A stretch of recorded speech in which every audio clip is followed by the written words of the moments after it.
This audiobook edition of Jawaharlal Nehru's The Discovery of India, first published in 1946, is brought to you by Giribala Joshi. This short YouTube podcast is a part of a larger project. Please subscribe to the channel and like and share my videos. This series is created with the help of advanced text-to-speech AI technology. Chapter 4, The Discovery of India. Part 10, The Advantages and Disadvantages of an Individualistic Philosophy. There is, in the Upanishads, a continual emphasis on the fitness of the body and clarity of the mind, on the discipline of both body and mind, before effective progress can be made. The acquisition of knowledge, or any achievement, requires restraint, self-suffering, self-sacrifice. This idea of some kind of penance, tapasya, is inherent in Indian thought, both among the thinkers at the top and the unread masses below. It is present today as it was present some thousands of years ago, and it is necessary to appreciate it in order to understand the psychology underlying the mass movements which have convulsed India under Gandhiji's leadership. It is obvious that the ideas of the authors of the Upanishads, the rarefied mental atmosphere in which they moved, were confined to a small body of the elect who were capable of understanding them. They were entirely beyond the comprehension of the vast mass of the people. A creative minority is always small in numbers, but, if it is in tune with the majority, and is always trying to pull the ladder up and make it advance, so that the gap between the two is lessened, a stable and progressive culture results. Without that creative minority, a civilization must inevitably decay.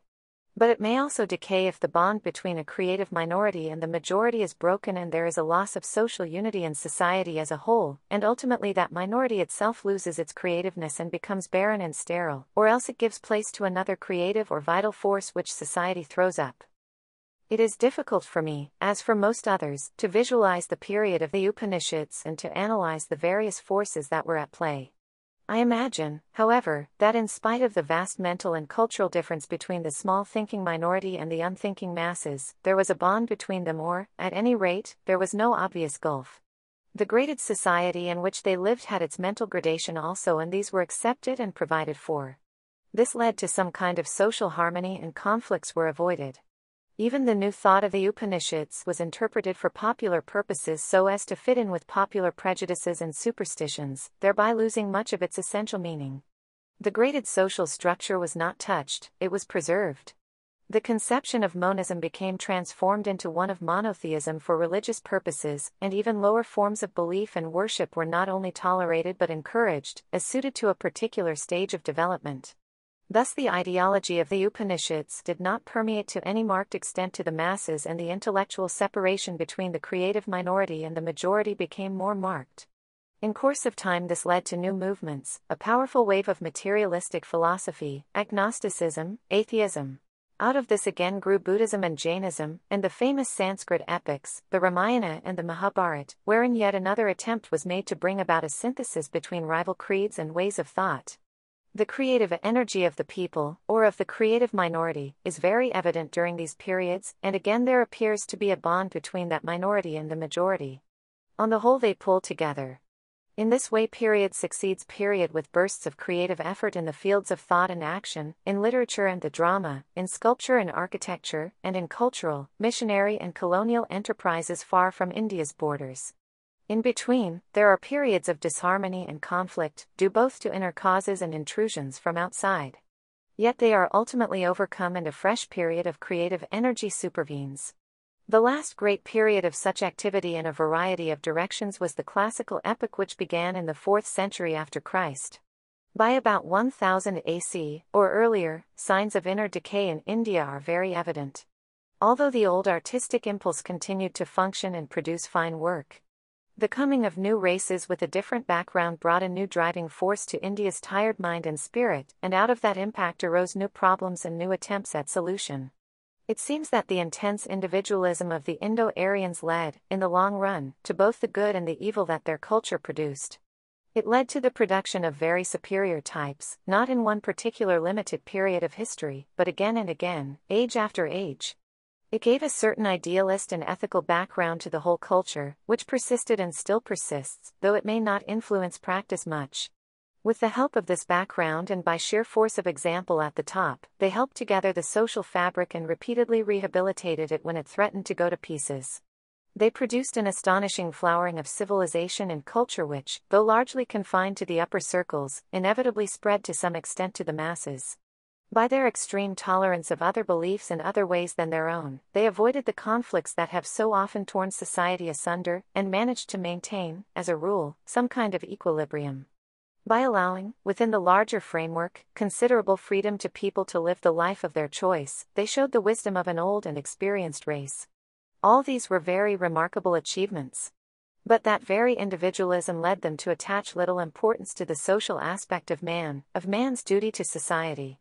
For each person life was divided and fixed up, a bundle of duties and responsibilities within his narrow sphere in the graded hierarchy. He had no duty to, or conception of, society as a whole, and no attempt was made to make him feel his solidarity with it. This idea is perhaps largely a modern development and cannot be found in any ancient society. It is unreasonable, therefore, to expect it in ancient India. Still, the emphasis on individualism, on exclusiveness, on graded castes is much more evident in India. In later ages it was to grow into a very prison for the mind of our people, not only for the lower castes, who suffered most from it, but for the higher ones also. Throughout our history it was a weakening factor, and one might perhaps say that along with the growth of rigidity in the caste system, grew rigidity of mind and the creative energy of the race faded away. Another curious fact seems to stand out. The extreme tolerance of every kind of belief and practice, every superstition and folly, had its injurious side also, for this perpetuated many an evil custom and prevented people from getting rid of the traditional burdens that prevented growth. The growing priesthood exploited this situation to their own advantage and built up their powerful vested interests on the foundation of the superstitions of the masses.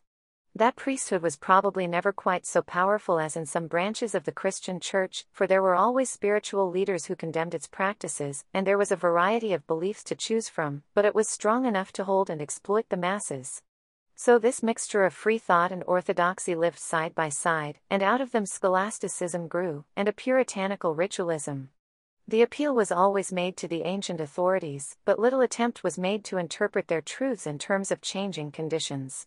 The creative and spiritual forces weakened, and only the shell of what used to be so full of life and meaning remained. Aurobindo Ghosh has written, if an ancient Indian of the time of the Upanishad, of the Buddha, or the later classical age were to be set down in modern India, he would see his race clinging to forms and shells and rags of the past and missing 9/10 of its nobler meaning. He would be amazed by the extent of the mental poverty, the immobility, the static repetition, the cessation of science, the long sterility of art, the comparative feebleness of the creative intuition. End of Part 10, titled, The Advantages and Disadvantages of an Individualistic Philosophy, of Chapter 4. Part 11, Materialism. One of our major misfortunes is that we have lost so much of the world's ancient literature, in Greece, in India, and elsewhere. Probably this was inevitable as these books were originally written on palm leaves or on bhojapatra, the thin layers of the bark of the birch tree which peel off so easily, and later on paper. There were only a few copies of a work in existence, and if they were lost or destroyed, that work disappeared, and it can only be traced by references to it, or quotations from it, in other books. Even so, about 50 or 60,000 manuscripts in Sanskrit or its variations have already been traced and listed, and fresh discoveries are being constantly made. Many old Indian books have so far not been found in India at all, but their translations in Chinese or Tibetan have been discovered. Probably an organized search for old manuscripts in the libraries of religious institutions, monasteries and private persons would yield rich results. That, and the critical examination of these manuscripts and, where considered desirable, their publication and translation, are among the many things we have to do in India when we succeed in breaking through our shackles and can function for ourselves. Such study is bound to throw light on many phases of Indian history and especially on the social background behind historic events and changing ideas.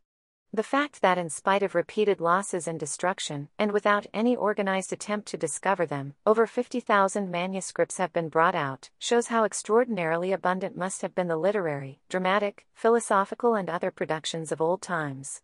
Many of the manuscripts discovered still await thorough examination.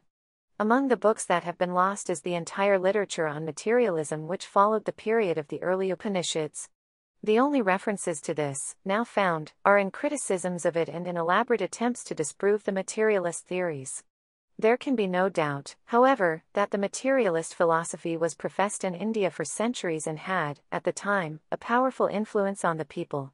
In the famous Shastra, Kautilya's book on political and economic organization, written in the 4th century BC, it is mentioned as one of the major philosophies of India.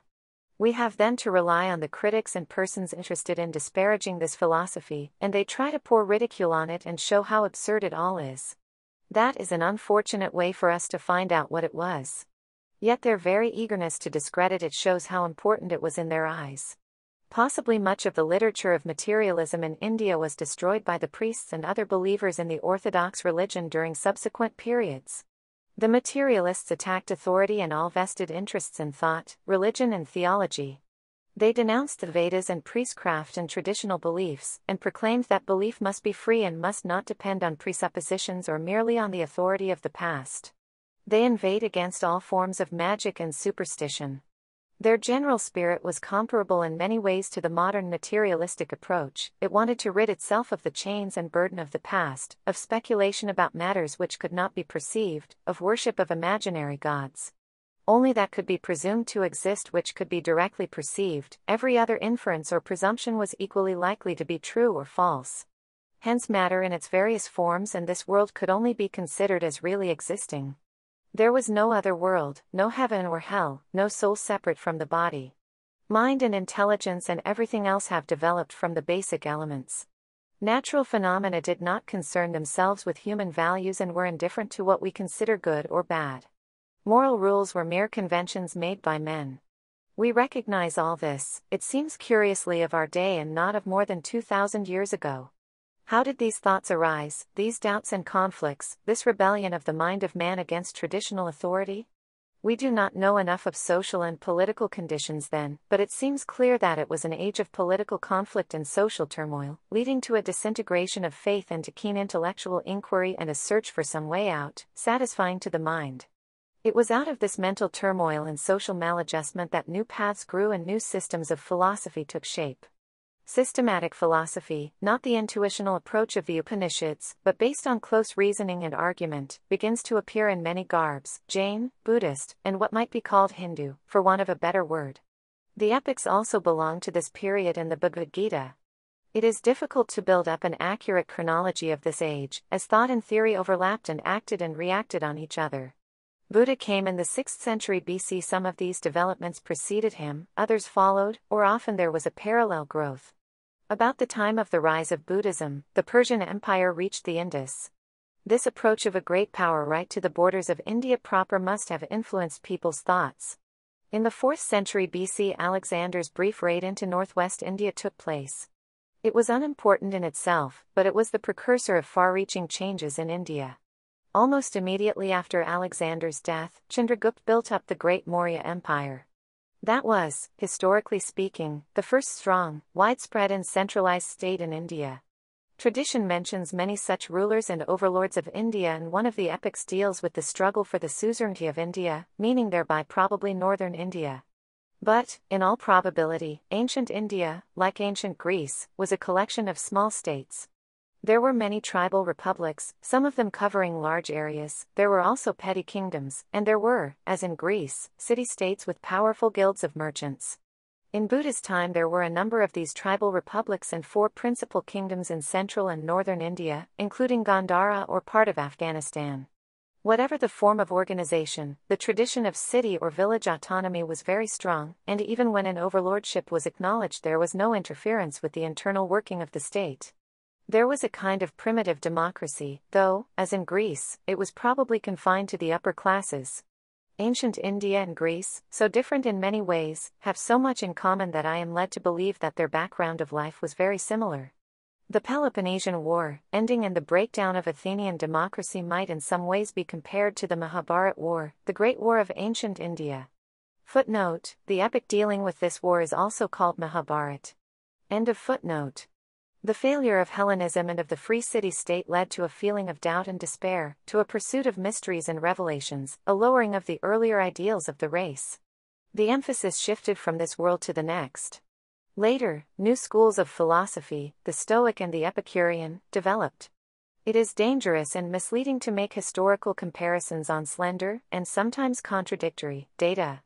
Yet one is tempted to do so. The period in India after the Mahabharata war, with its seemingly chaotic mental atmosphere, reminds one of the post-Hellenic period of Greece. There was a vulgarization of ideals and then a groping for new philosophies. Politically and economically similar internal changes might have been taking place, such as the weakening of the tribal republican city-state and the tendency to centralize state power. But this comparison does not take us very far. Greece never really recovered from these shocks, although Greek civilization flourished for some additional centuries in the Mediterranean and influenced Rome and Europe. In India there was a remarkable recovery, and the 1,000 years from the epic period and the Buddha onwards were full of creative energy. Innumerable great names in philosophy, literature, drama, mathematics, and the arts stand out. In the early centuries of the Christian era, a remarkable burst of energy resulted in the organization of colonial enterprises which took the Indian people and their culture to distant islands in the eastern seas. End of Part 11, titled Materialism, of Chapter 4. Part 12, The Epics, History, Tradition, and Myth. The two great epics of ancient India, the Ramayana and the Mahabharata, probably took shape in the course of several hundred years, and even subsequently additions were made to them. They deal with the early days of the Indo-Aryans, their conquests and civil wars, when they were expanding and consolidating themselves, but they were composed and compiled later. I do not know of any books anywhere which have exercised such a continuous and pervasive influence on the mass mind as these two. Dating back to a remote antiquity, they are still a living force in the life of the Indian people. Not in the original Sanskrit, except for a few intellectuals, but in translations and adaptations, and in those innumerable ways in which tradition and legend spread and become a part of the texture of a people's life. They represent the typical Indian method of catering all together for various degrees of cultural development, from the highest intellectual to the simple unread and untaught villager. They make us understand somewhat the secret of the old Indians in holding together a variegated society divided up in many ways and graded in castes, in harmonizing their discords, and giving them a common background of heroic tradition and ethical living. Deliberately they tried to build up a unity of outlook among the people, which was to survive and overshadow all diversity. Among the earliest memories of my childhood are the stories from these epics told to me by my mother or the older ladies of the house, just as a child in Europe or America might listen to fairy tales or stories of adventure. There was for me both adventure and the fairy element in them. And then I used to be taken every year to the popular open-air performances where the Ramayana story was enacted and vast crowds came to see it and join in the processions. It was all very crude, but that did not matter, for everyone knew the story by heart and it was carnival time. In this way Indian mythology and old tradition crept into my mind and got mixed up with all manner of other creatures of the imagination. I do not think I ever attached very much importance to these stories as factually true, and I even criticized the magical and supernatural element in them. But they were just as imaginatively true for me as were the stories from the Arabian Nights or the Panchatantra, that storehouse of animal tales from which Western Asia and Europe have drawn so much. Footnote: the story of the innumerable translations and adaptations of the Panchatantra into Asiatic and European languages is a long, intricate, and fascinating one. The first known translation was from Sanskrit into Pahlavi in the middle of the 6th century AC at the instance of Khusro Anushirwan, Emperor of Persia. Soon after, circa 570 AC, a Syrian translation appeared, and later on an Arabic one. In the 11th century new translations appeared in Syrian, Arabic, and Persian, the last named becoming famous as the story of Kaliyadaman. It was through these translations that the Panchatantra readied Europe. There was a Greek translation from the Syrian at the end of the 11th century, and a little later a Hebrew translation. In the 15th and 16th centuries a number of translations and adaptations appeared in Latin, Italian, Spanish, German, Swedish, Danish, Dutch, Icelandic, French, English, Hungarian, Turkish, and a number of Slav languages. Thus the stories of the Panchatantra merged into Asiatic and European literatures. End of footnote. As I grew up other pictures crowded into my mind, fairy stories, both Indian and European, tales from Greek mythology, the story of Joan of Arc, Alice in Wonderland, and many stories of Akbar and Birbal, Sherlock Holmes, King Arthur and his knights, the Rani of Jhansi, the young heroine of the Indian Mutiny, and tales of Rajput chivalry and heroism. These and many others filled my mind in strange confusion, but always there was the background of Indian mythology which I had imbibed in my earliest years. If it was so with me, in spite of the diverse influences that worked on my mind, I realized how much more must old mythology and tradition work on the minds of others and, especially, the unread masses of our people. That influence is a good influence both culturally and ethically, and I would hate to destroy or throw away all the beauty and imaginative symbolism that these stories and allegories contain. Indian mythology is not confined to the epics, it goes back to the Vedic period and appears in many forms and garbs in Sanskrit literature. The poets and the dramatists take full advantage of it and build their stories and lovely fancies round it. The Ashoka tree is said to burst into flower when touched by the foot of a beautiful woman. We read of the adventures of Kama, the god of love, and his wife, Rati, or rapture, with their friend, Vasant, the god of spring. Greatly daring, Kama shoots his flowery arrow at Shiva, himself, and is reduced to ashes by the fire that flashed out of Shiva's third eye. But he survives, as a gnome, the bodiless one. Most of the myths and stories are heroic in conception and teach adherence to truth and the pledged word, whatever the consequences, faithfulness unto death and even beyond, courage, good works and sacrifice for the common good. Sometimes the story is pure myth, or else it is a mixture of fact and myth, an exaggerated account of some incident that tradition preserved. Facts and fiction are so interwoven together as to be inseparable, and this amalgam becomes an imagined history, which may not tell us exactly what happened but does tell us something that is equally important: what people believed had taken place, what they thought their heroic ancestors were capable of, and what ideals inspired them. So, whether fact or fiction, it became a living element in their lives, ever pulling them up from the drudgery and ugliness of their everyday existence to higher realms, ever pointing towards the path of endeavor and right living, even though the ideal might be far off and difficult to reach. Goethe is reported to have condemned those who said that the old Roman stories of heroism, of Lucretia and others, were spurious and false. Anything, he said, that was essentially false and spurious could only be absurd and unfruitful and never beautiful and inspiring, and that if the Romans were great enough to invent things like that, we at least should be great enough to believe them. Thus this imagined history, mixture of fact and fiction, or sometimes only fiction, becomes symbolically true and tells us of the minds and hearts and purposes of the people of that particular epoch. It is true also in the sense that it becomes the basis for thought and action, for future history. The whole conception of history in ancient India was influenced by the speculative and ethical trends of philosophy and religion. Little importance was attached to the writing of a chronicle or the compilation of a bare record of events. What those people were more concerned with was the effect and influence of human events and actions on human conduct. Like the Greeks, they were strongly imaginative and artistic, and they gave rein to this artistry and imagination in dealing with past events, intent as they were on drawing some moral and lesson from them for future behavior. Unlike the Greeks, and unlike the Chinese and the Arabs, Indians in the past were not historians. This was very unfortunate, and it has made it difficult for us now to fix dates or make up an accurate chronology. Events run into each other, overlap, and produce an enormous confusion. Only very gradually are patient scholars today discovering the clues to the maze of Indian history. There is really only one old book, Kalhan's Raj Tarangani, a history of Kashmir written in the 12th century AC, which may be considered as history. For the rest we have to go to the imagined history of the epics and other books, to some contemporary records, to inscriptions, to artistic and architectural remains, to coins, and to the large body of Sanskrit literature, for occasional hints. Also, of course, to the many records of foreign travelers who came to India, notably Greeks and Chinese, and, during a later period, Arabs.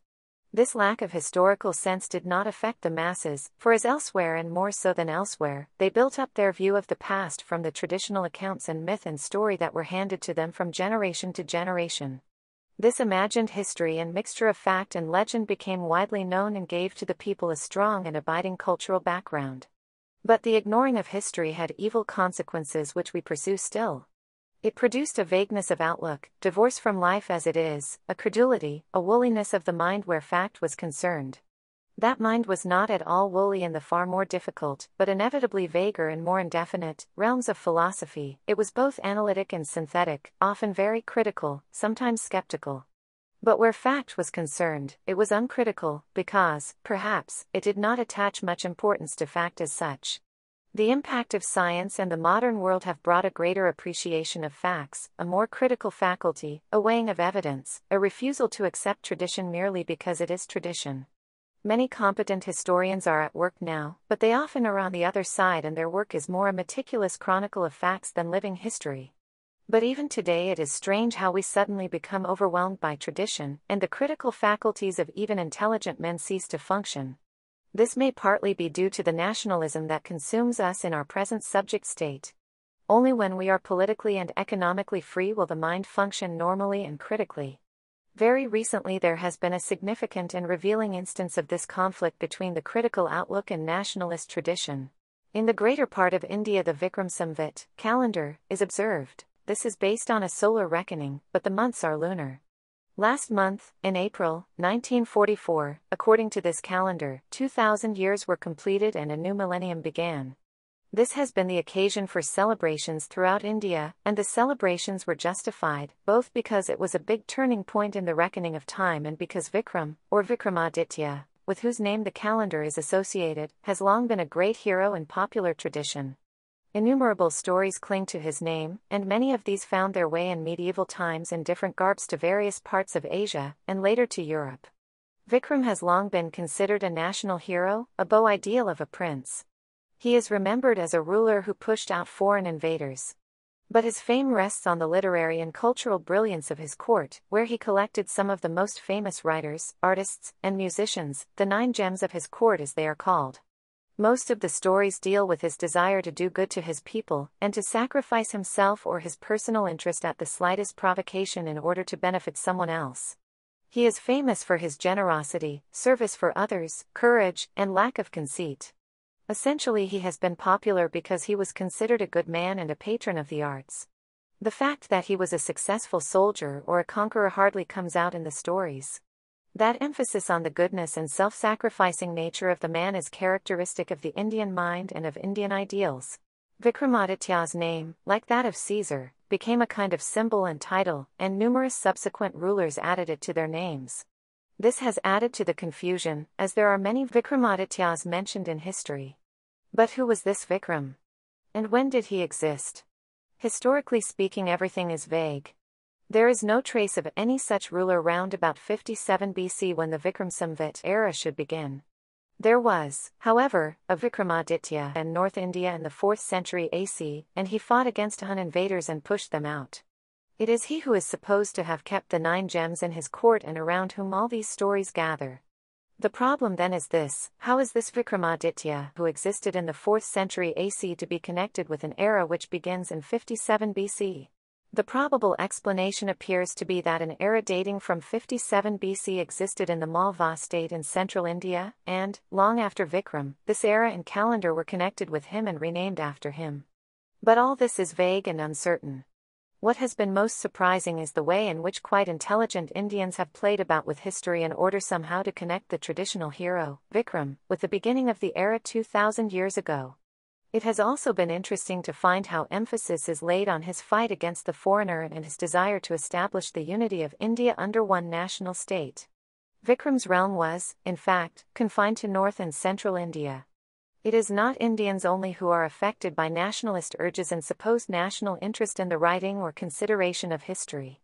Every nation and people seem to be affected by this desire to gild and better the past and distort it to their advantage. The histories of India that most of us have had to read, chiefly written by Englishmen, are usually long apologies for and panegyrics of British rule, and a barely veiled contemptuous account of what happened here in the millenniums preceding it. Indeed, real history for them begins with the advent of the Englishman into India. All that went before is in some mystic kind of way a preparation for this divine consummation.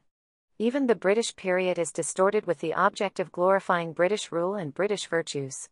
Very slowly a more correct perspective is developing.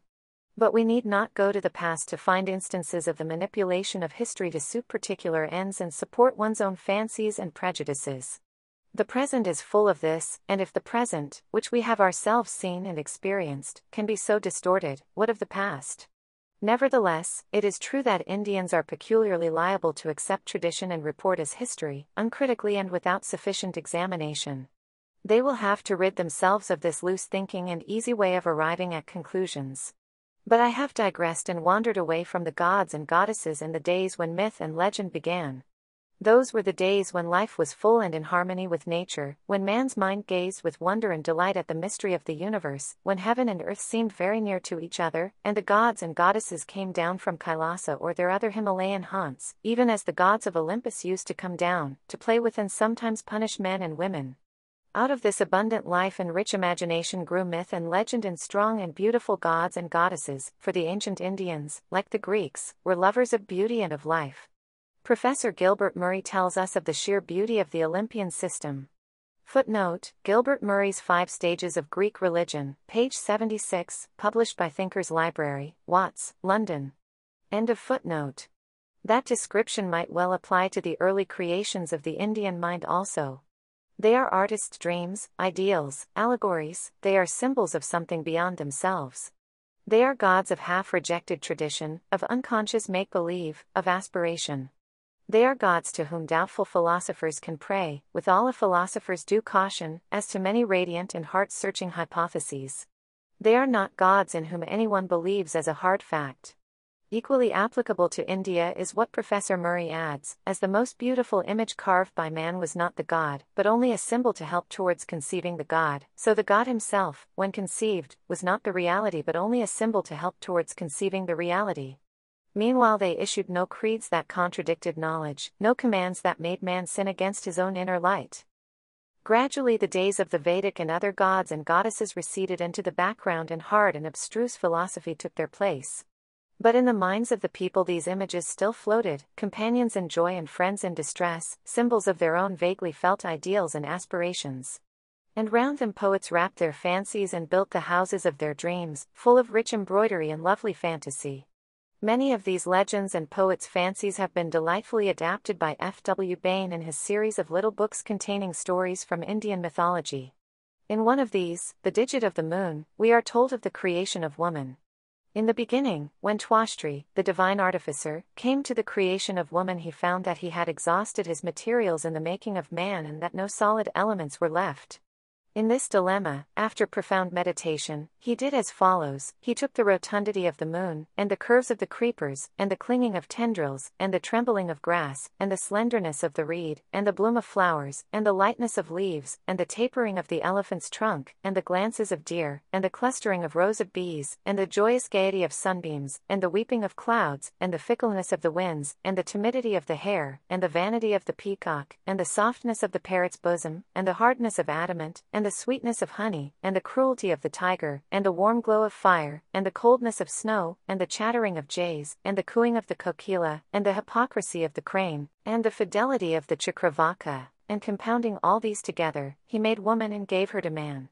End of Part 12, titled, The Epics, History, Tradition, and Myth, of Chapter 4. Part 13, The Mahabharata. It is difficult to date the epics. They deal with remote periods when the Aryans were still in the process of settling down and consolidating themselves in India. Evidently many authors have written them or added to them in successive periods.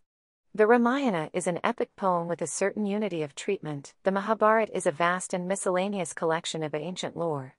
Both must have taken shape in the pre-Buddhist period, though additions were no doubt made later. Michelet, the French historian, writing in 1864, with special reference to the Ramayana, says, "Whoever has done or willed too much, let him drink from this deep cup a long draught of life and youth. Everything is narrow in the west, Greece is small and I stifle, Judea is dry and I pant. Let me look towards lofty Asia and the profound east for a little while. There lies my great poem, as vast as the Indian Ocean, blessed, gilded with the sun, the book of divine harmony wherein is no dissonance. A serene peace reigns there, and in the midst of conflict and infinite sweetness, a boundless fraternity, which spreads over all living things, an ocean, without bottom or bound, of love, of pity, of clemency." Great as the Ramayana is as an epic poem, and loved by the people, it is really the Mahabharata that is one of the outstanding books of the world.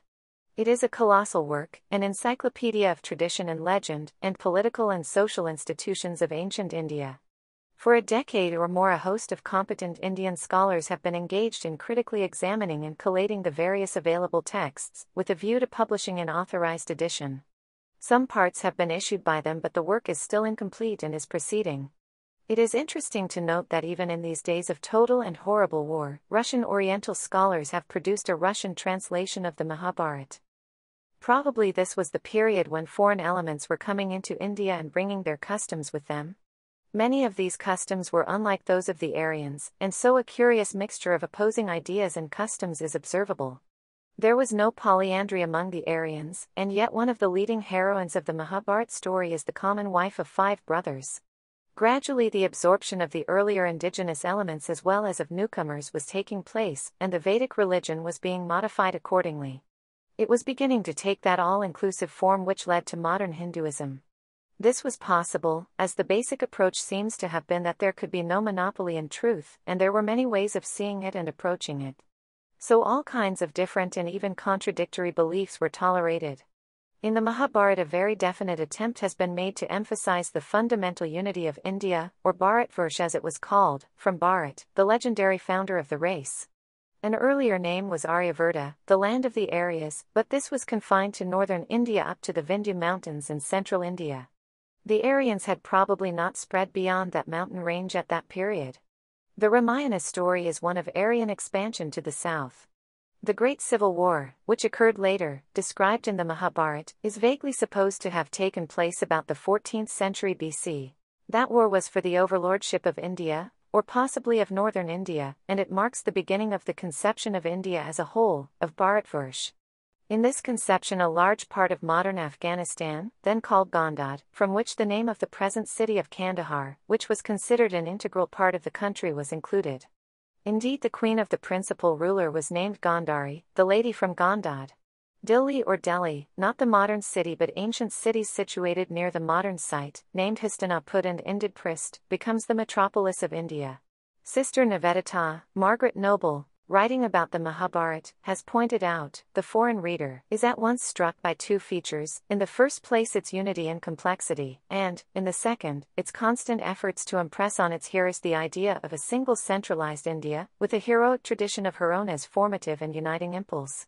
Footnote: I have taken this quotation from Sir S. Radhakrishnan's Indian Philosophy.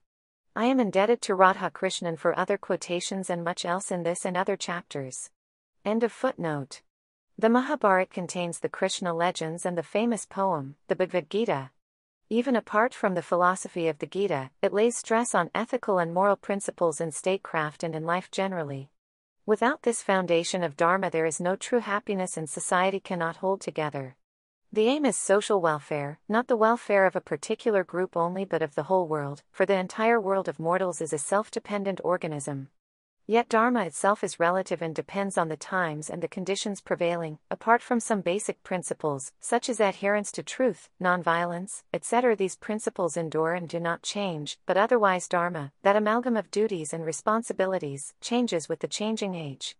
The emphasis on non-violence, here and elsewhere, is interesting, for no obvious contradiction appears to be noticed between this and fighting for a righteous cause. The whole epic centers round a great war. Evidently the conception of ahimsa, non-violence, had a great deal to do with the motive, the absence of the violent mental approach, self-discipline and control of anger and hatred, rather than the physical abstention from violent action, when this became necessary and inevitable. The Mahabharata is a rich storehouse in which we can discover all manner of precious things. It is full of a varied, abundant and bubbling life, something far removed from that other aspect of Indian thought which emphasized asceticism and negation. It is not merely a book of moral precepts, though there is plenty of ethics and morality in it. The teaching of the Mahabharata has been summed up in the phrase, "Thou shalt not do to others what is disagreeable to thyself." There is an emphasis on social welfare, and this is noteworthy, for the tendency of the Indian mind is supposed to be in favor of individual perfection rather than social welfare. It says, "Whatever is not conducive to social welfare, or what ye are likely to be ashamed of, never do." Again, truth, self-control, asceticism, generosity, non-violence, constancy and virtue, these are the means of success, not caste or family.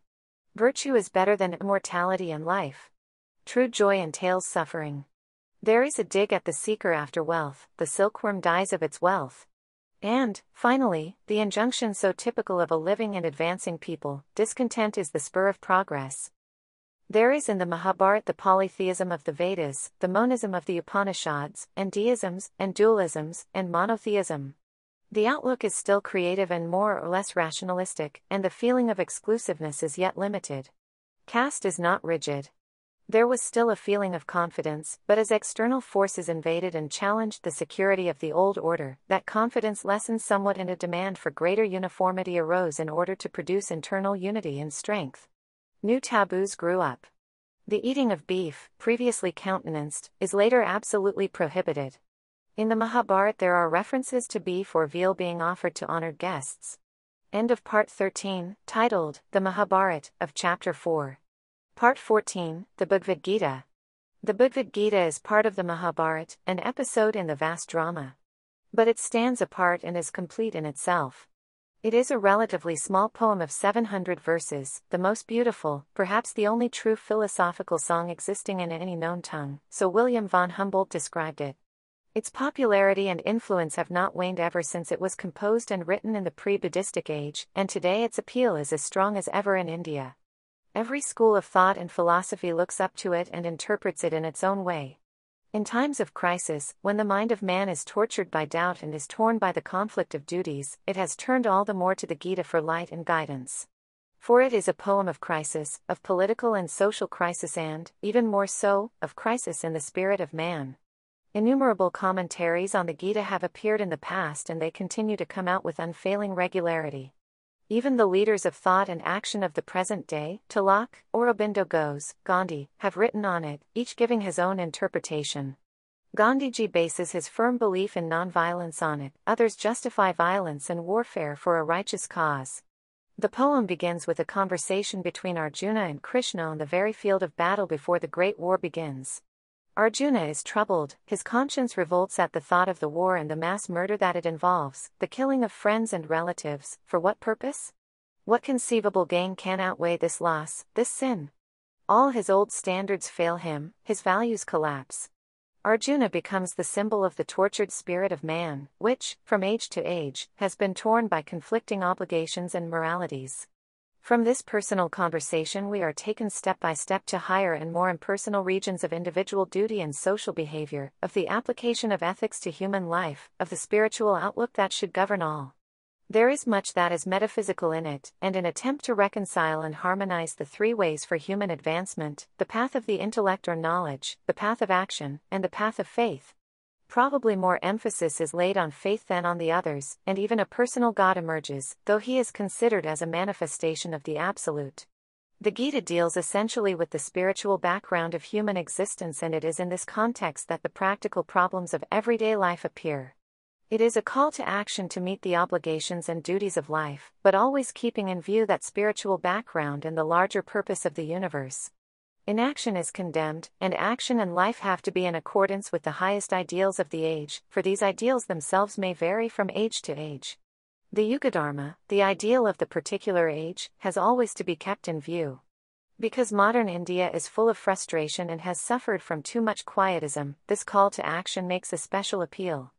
It is also possible to interpret that action in modern terms as action for social betterment and social service, practical, altruistic, patriotic and humanitarian. Such action is desirable, according to the Gita, but behind it must lie the spiritual ideal. And action must be in a spirit of detachment, not much concerned with its results. The law of cause and effect holds good under all circumstances. Right action must therefore necessarily yield right results, though these might not be immediately apparent. The message of the Gita is not sectarian or addressed to any particular school of thought. It is universal in its approach for everyone, Brahmin or outcast. All paths lead to me, it says. It is because of this universality that it has found favor with all classes and schools. There is something in it which seems to be capable of being constantly renewed, which does not become out of date with the passing of time, an inner quality of earnest inquiry and search, of contemplation and action, of balance and equilibrium in spite of conflict and contradiction. There is a poise in it and a unity in the midst of disparity, and its temper is one of supremacy over the changing environment, not by seeking escape from it but fitting in with it. During the 2,500 years since it was written, Indian humanity has gone repeatedly through the processes of change and development and decay. Experience has succeeded experience, thought has followed thought, but it has always found something living in the Gita, something that fitted into the developing thought and had a freshness and applicability to the spiritual problems that afflict the mind. End of Part 14, titled, The Bhagavad Gita, of Chapter 4.